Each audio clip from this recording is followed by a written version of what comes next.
What's up, guys? It's Graham here. So I did not expect to make an emergency video like this, but we have to talk about what just happened. As of yesterday afternoon, Trump tweeted that he's moving to ban institutional investors from buying single-family homes in an effort to bring down home prices. And even though this seems like a move in the right direction, I hate to say it, but there is a lot being left out that we have to talk about. After all, once you dig into the details, this could actually wind up increasing home prices. It could reduce supply even further, and it could hurt the people it was intended to protect. As unpopular as that is to say, that's why we gotta talk about exactly who this is going to affect, the impact that it's going to have throughout the entire housing market, and what this means for you, whether you're a buyer, a renter, or a seller.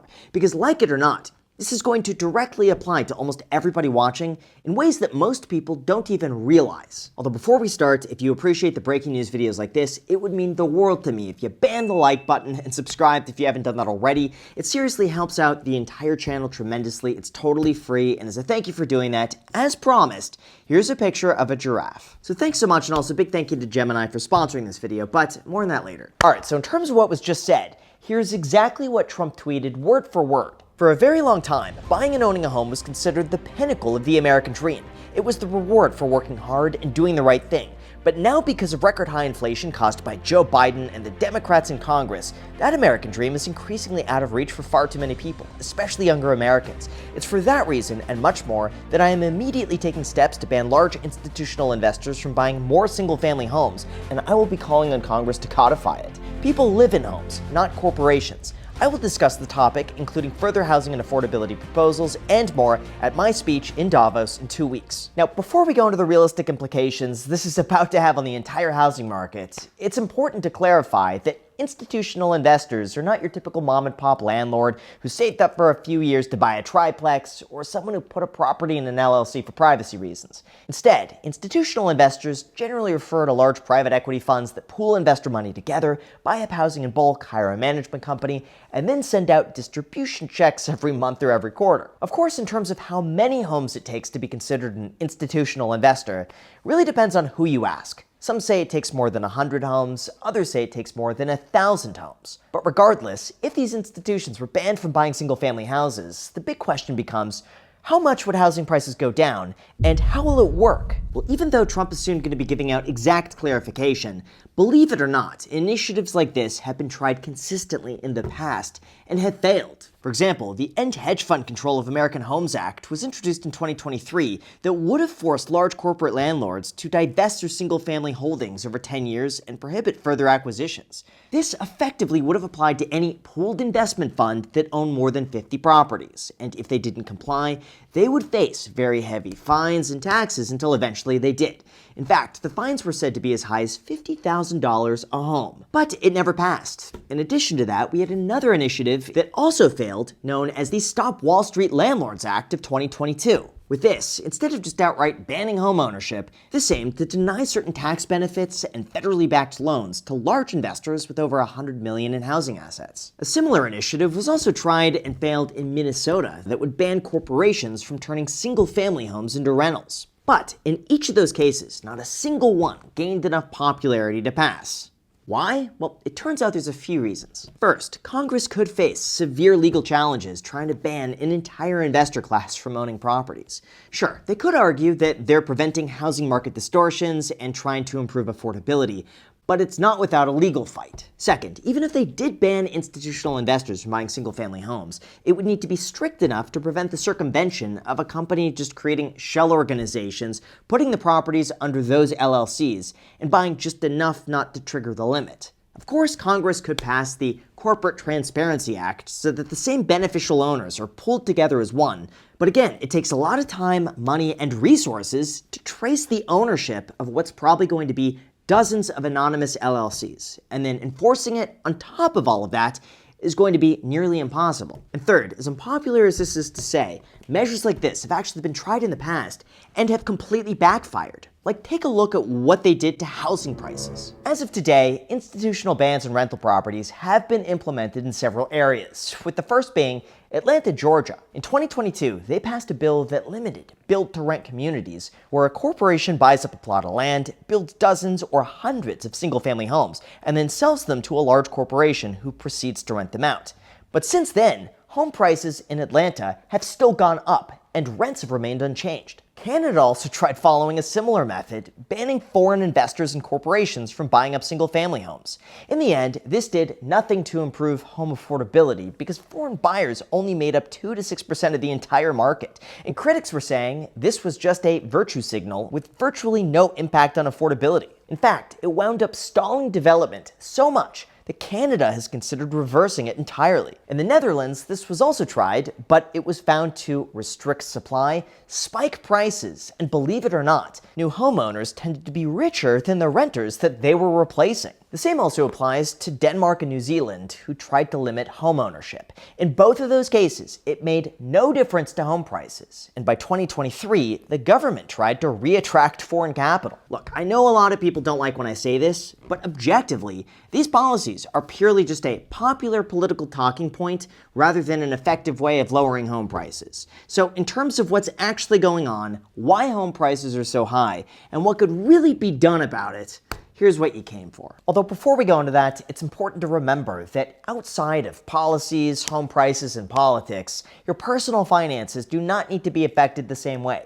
I think it's so important to always be intentional about where you spend your money to get the most back, even outside of real estate. That's why I always use today's sponsor, the Gemini credit card, because with this, I'm able to earn cryptocurrency back on every single purchase automatically without even thinking about it. Or basically, in this case, I get to earn up to 4% back on transportation, 3% back on dining, 2% on groceries, and 1% on everything else with no annual fee. Plus, Bitcoin rewards earned and held in the Gemini credit card have appreciated 279% on average. This makes it easy to gain a little exposure to cryptocurrency without having to time the market or go and buy it yourself. Plus, it comes in 6 unique stainless steel colors. You could get black, silver, rose gold, Bitcoin orange, XRP, or the brand new Solana edition. All you have to do is swipe your card like you would normally, and that's it. You're essentially investing as you spend. And if Bitcoin isn't your thing, like I said, you could pick from over 50 other cryptocurrencies that you could switch to at any time. Again, without exaggeration, I've been using this card non-stop throughout the last year,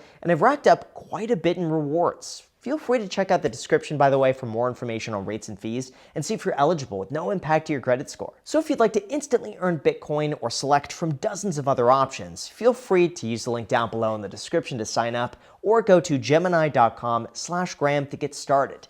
And as a special bonus, you could get $200 worth of Bitcoin when you spend $3,000 in the first 90 days. Again, that link is down below. Thank you so much, and now let's get back to the video. Alright, so in terms of what's really going on and whether or not Trump could actually lower home prices by blocking institutional investors, here's the uncomfortable truth about banning Wall Street. I've said this before, but the entire Wall Street buying homes narrative really seems to have started from this Twitter thread here, which made the claim that BlackRock is buying every single family home they can, paying 20 to 50% above asking price and outbidding normal home buyers. However, when you actually go and investigate these unsourced claims, as it turns out, the project in question was a purpose-built rental community created by D.R. Horton. By the time this project was listed for sale, it had already been fully rented out, and it was being sold as an entire package of 124 homes that were never meant to be available to individual buyers to begin with. But you know what? Okay, fine, that's just one example. What about all the others? Well, in 2022, 2023, 2024, and 2025,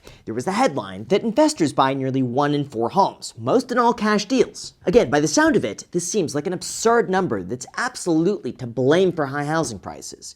Except this number is actually lower than what we saw in 2004, 5, and 11 when investors purchased nearly 1 in 3 homes for sale. Even the term investor is extremely broad and it's easily misunderstood. For example, you going and buying your first rental property is categorized the exact same as a conglomerate closing on a 1,000-home subdivision. So let's break it down even further. Of the 26% of homes that get sold to investors, half are mom and pop landlords who own less than 9 properties, and only 11% of that half are mega corporations. This means throughout the entire real estate market, 75% of the people that you compete with are other owner users, 12% are mom and pop landlords, and less than 2.8% are mega corporations that own more than 1,000 units. CoreLogic also found that in 2021, less than 3% of homes were sold to large investors. And in almost all of those cases, the large investors were funded by everyday people putting their money in pensions, 401ks, and retirement plans. To give you even more context on this, Americans for Financial Reform also found that by mid-2022, private equity firms only accounted for 3.6% of all apartments